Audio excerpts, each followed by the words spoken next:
আমরা এই টিউটোরিয়ালে গ্রেডিয়েন্টের কাজ দেখব।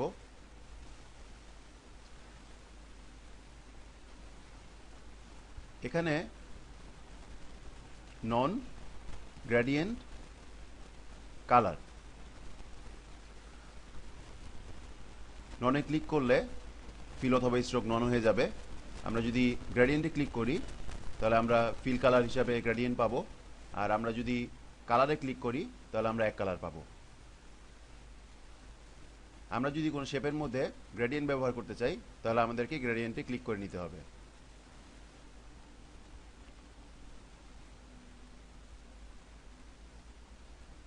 একটি রেক্টেঙ্গুলার শেপ আঁকলাম।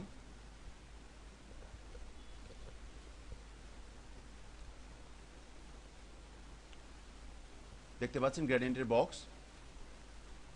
এখানে 3টি কালার দেওয়া আছে, সেইভাবে এখানে গ্রেডিয়েন্টের কালারটি এসছে।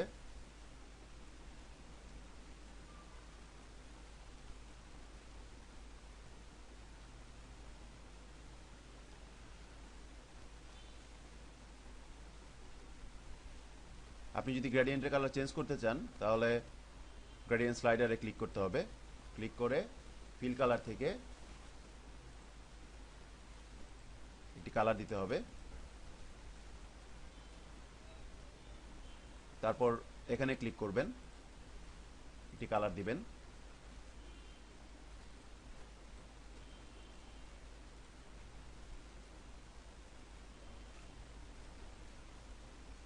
আপনারা এখানে যে বক্সটি দেখতে পাচ্ছেন, এটা দিয়ে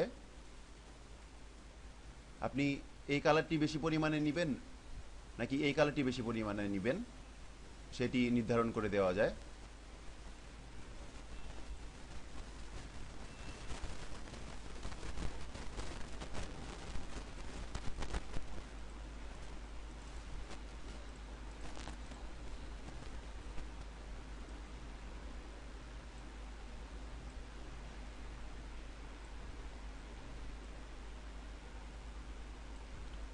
আপনি যদি এখানে আরও কালার দিতে চান তাহলে এখানে ক্লিক করবেন।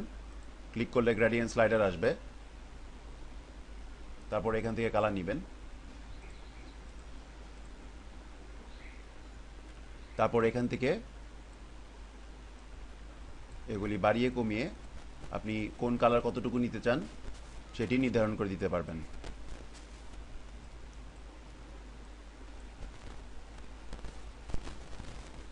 এখানে আপনি আপনারা এখানে যে গ্রেডিয়েন্ট দেখতে পাচ্ছেন এটা লিনিয়ার গ্রেডিয়েন্ট। এখানে আপনি রেডিয়াল গ্রেডিয়েন্ট ব্যবহার করতে পারেন।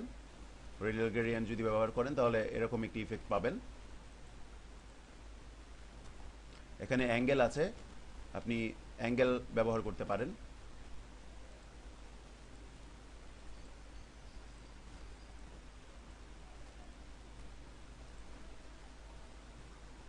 আপনি যদি গ্রেডিয়েন্ট থেকে কোনো কালার মুছে দিতে চান তাহলে আপনাকে সেই স্লাইডারে ক্লিক করে মাউস ড্র্যাগ করে নিচে নিয়ে আসতে হবে, তাহলে সেই কালারটি চলে যাবে।